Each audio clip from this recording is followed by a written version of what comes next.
Halo Football Mania, selamat datang di Football Academy. Kami akan menyajikan info seputar sepak bola spesial untuk Anda.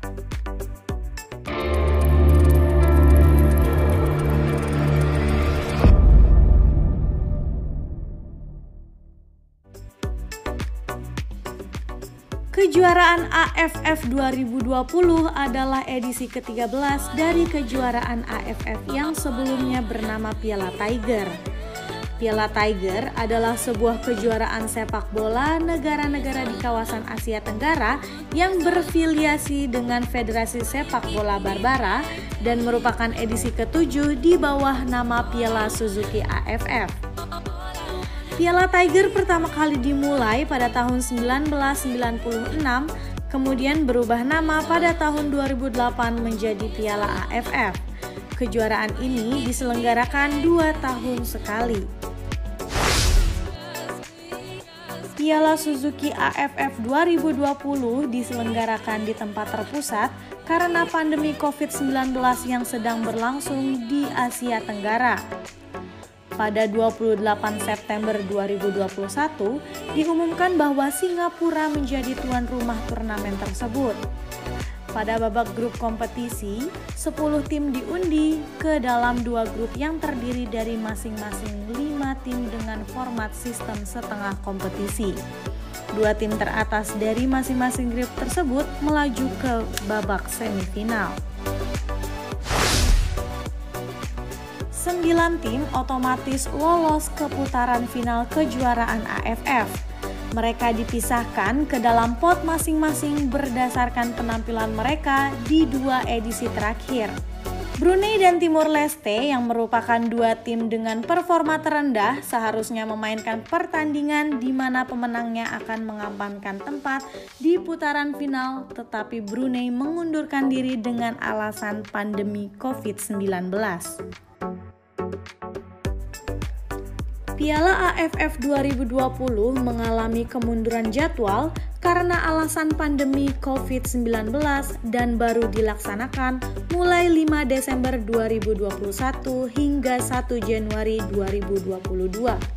Timnas Indonesia berada di grup B bersama Malaysia, Laos, Kamboja, dan sang juara bertahan yaitu Vietnam.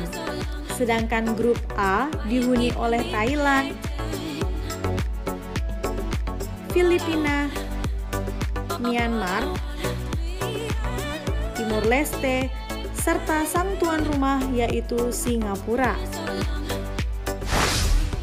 Peraih juara terbanyak Piala AFF adalah Thailand dengan meraih 6 kali juara pada tahun 1996, 2000, 2002, 2014, 2016, dan terakhir 2020.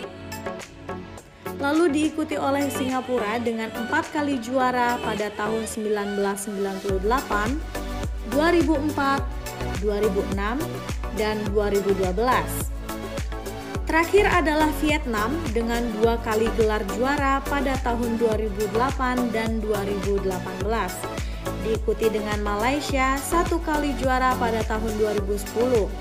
Sedangkan prestasi tertinggi Timnas Indonesia pada gelaran Piala AFF adalah sebagai runner-up. Dengan raihan runner-up terbanyak yaitu 6 kali pada tahun 2000, 2002, 2004, 2010, 2016, dan 2020. Julukan spesialis runner-up tersemat kepada Timnas Indonesia. Dengan kesiapan tim yang singkat dan masih seringkali rombak pemain sebelum piala ini bergulir, Timnas Indonesia yang dinahkodai pelatih Shin Tae-yong datang ke Singapura membawa misi juara untuk pertama kalinya dalam Piala AFF. Bermaterikan dengan rata-rata pemain muda, Timnas Indonesia mengawali laga perdana babak penyisihan grup dengan kemenangan 4-2 melawan Kamboja.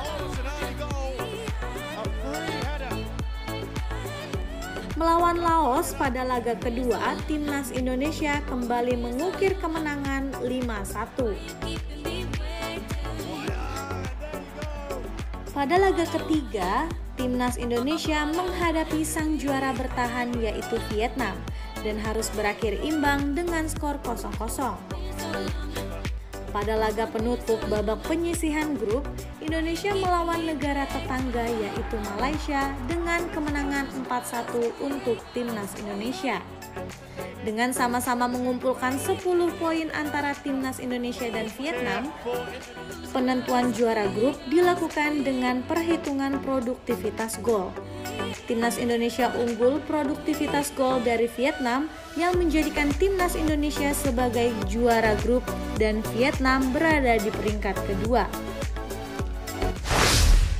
Babak semifinal dilakukan dengan format kandang dan tandang.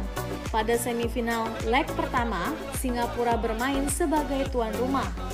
Hasil imbang 1-1 menjadi hasil akhir pada semifinal leg pertama. Pada leg kedua, timnas Indonesia mampu mengalahkan Singapura dengan skor 4-2. Laga semifinal leg kedua ini harus dimainkan dengan babak tambahan karena laga 2 kali 45 menit harus berakhir imbang dengan skor 2-2. Bermain dengan 8 pemain karena 3 pemain Singapura harus terkena kartu merah. Singapura harus mengakui keunggulan timnas Indonesia dengan skor akhir 4-2. Dengan agregat akhir 5-3 untuk timnas Indonesia, Asnawi dan kawan-kawan melaju ke babak final. Pencapaian terbaik ini sejak tahun 2016 lolosnya timnas Indonesia ke babak final. Pada babak final, timnas Indonesia akan menghadapi lawan yang berat yaitu Thailand.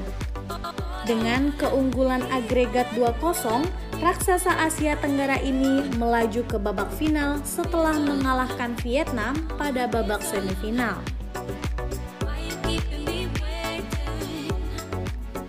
Pertemuan timnas Indonesia melawan Thailand di babak final Piala AFF merupakan final keempat bagi kedua negara. Sebelumnya, pada tahun 2000, 2002, dan 2016, laga final selalu dimenangkan oleh Thailand. Pertemuan terakhir kedua negara ini adalah saat ajang kualifikasi Piala Dunia 2022. Pada babak final leg pertama, Thailand langsung menghajar timnas Indonesia dengan skor telak 4-0. Indonesia langsung dikejutkan dengan gol cepat pemain Thailand yaitu Chanathip Songkrasin pada menit kedua. Gol cepat ini membuat mental dan permainan timnas Indonesia menjadi buruk.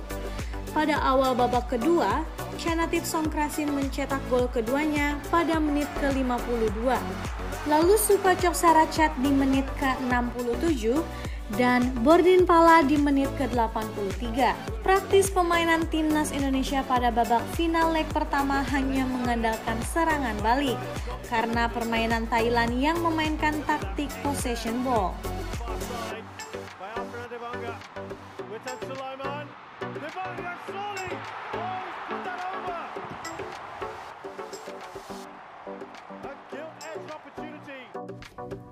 Babak final leg kedua, timnas Indonesia harus diterpa masalah. Otoritas kesehatan setempat dan panitia Piala AFF mengumumkan 4 pemain belakang timnas Indonesia dilarang bermain karena melanggar protokol COVID-19. Keempat pemain tersebut adalah Rizky Ridho, Rizky Dwi Febrianto, Elkan Bagot, dan Victor Igbonevo. Bermain dengan gaya menyerang, timnas Indonesia langsung mencetak gol pada menit ke-7 melalui tendangan Ricky Kambuya. Pada babak kedua, Thailand mulai merubah formasi permain dan gaya bermain yang lebih menyerang. Menit ke-54, Adisa Kraesorn mencetak gol ke gawang Nadeo Argawinata. Timnas Indonesia mulai kehilangan konsentrasi dan mengalami kepanikan akibat gol ini. Imbasnya, Asnawi Mangkualam melakukan gol bunuh diri akibat salah mengantisipasi tendangan Sarah Hyuyen pada menit ke-56. Dengan mengandalkan serangan balik, timnas Indonesia hanya mampu menahan imbang Thailand dengan gol yang dicetak Egy Maulana Fikri di menit ke-80. Hasil akhir pada final leg kedua ini adalah 2-2.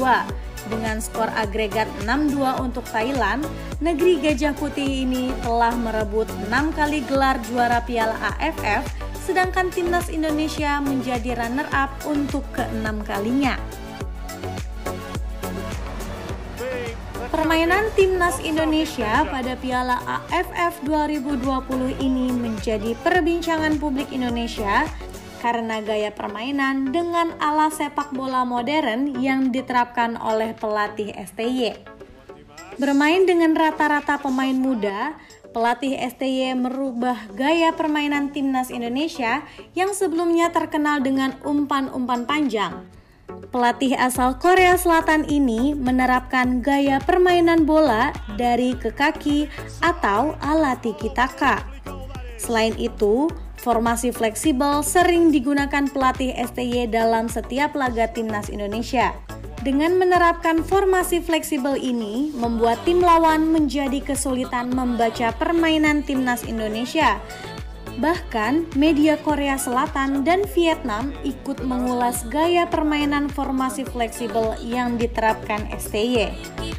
Pada babak penyisihan grup, laga perdana menghadapi Kamboja, STY menerapkan formasi 4-1-4-1, lalu mengubah formasi pada laga kedua menghadapi Laos dengan formasi 4-3-3. Melawan juara bertahan Vietnam, STY memakai formasi bertahan 5-4-1 yang membuat Vietnam frustasi menghadapi timnas Indonesia dengan skor berakhir imbang tanpa gol.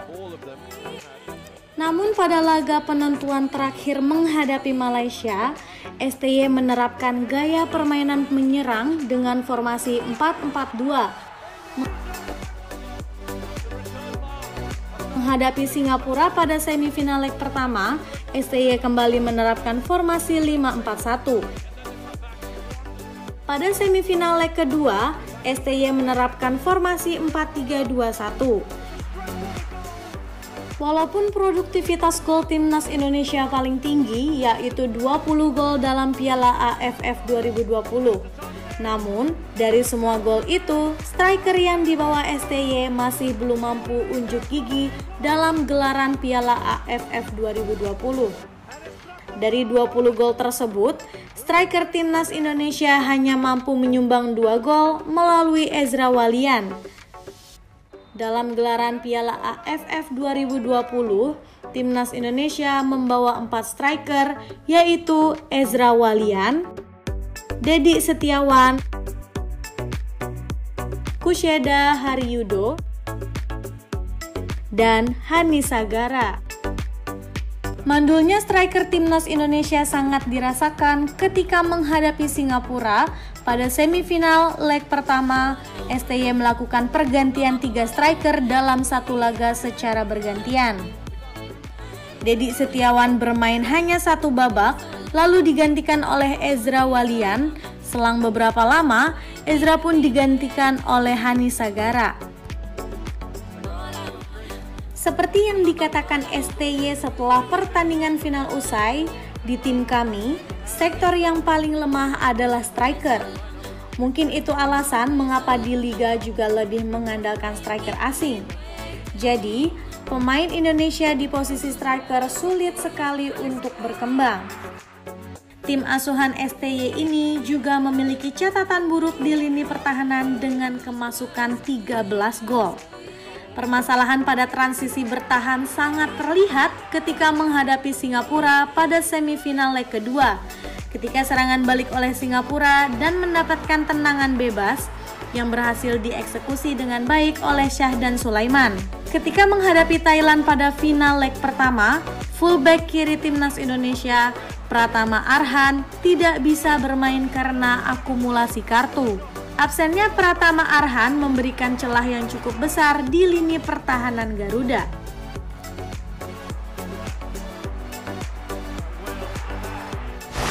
Sekian informasi seputar sepak bola spesial dari Football Academy. Buat kamu yang tidak mau ketinggalan berita menarik, terupdate, dan terbaru seputar dunia sepak bola, jangan lupa untuk like, share, komen, dan subscribe. Salam Football Mania!